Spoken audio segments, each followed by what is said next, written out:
Mari Mari Compuche, Mari Mari Puen, Pupeñi, Pilamien, Chimlaymen, Pemañele, Chemelaymen. Hace tiempo no hacía un video, Futaku y Fimai, y hoy vengo con un nuevo Nangmas Compuche. El día de hoy les quiero enseñar algo un poquito más avanzado, ¿ya? Y se trata de una transición. Nosotros ya conocimos la transición Phi. Con esta transición Phi uno puede, cierto, interactuar desde cualquiera de los 9 pronombres hacia Fei, hacia una tercera persona. Zungufin, lo hablo o le hablo. Zungufini, lo habla, ¿cierto? Hacia el Fei. Pero esta que les voy a enseñar el día de hoy es desde Fei hacia los demás. ¿Vale?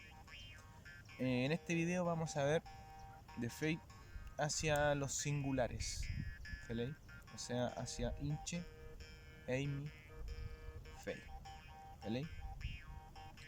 Entonces, compuché, mi transición acá va a ser la... Lo vamos a colocar de la siguiente manera. Mi transición va a ser la E.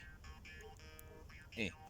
O sea que si tengo verbo zungun, raíz zungu, zungu, seguido de E, ¿ya?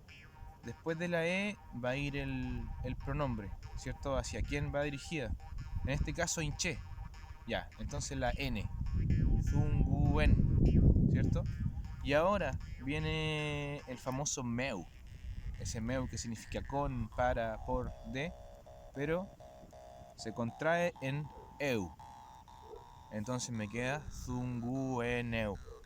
Zungueneu. Me habló. Para hacerlo con la segunda persona, ya se mantiene el eu de meu y se mantiene la e, que es la transición.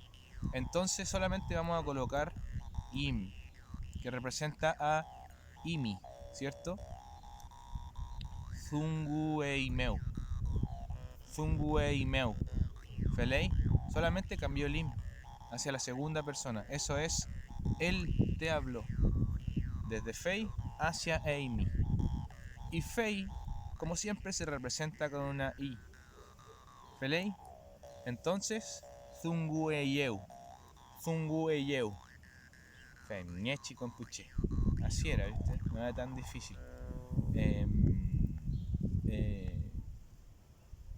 Afi, feita ni nengo más, pero mañana hace un femente a ti con puche.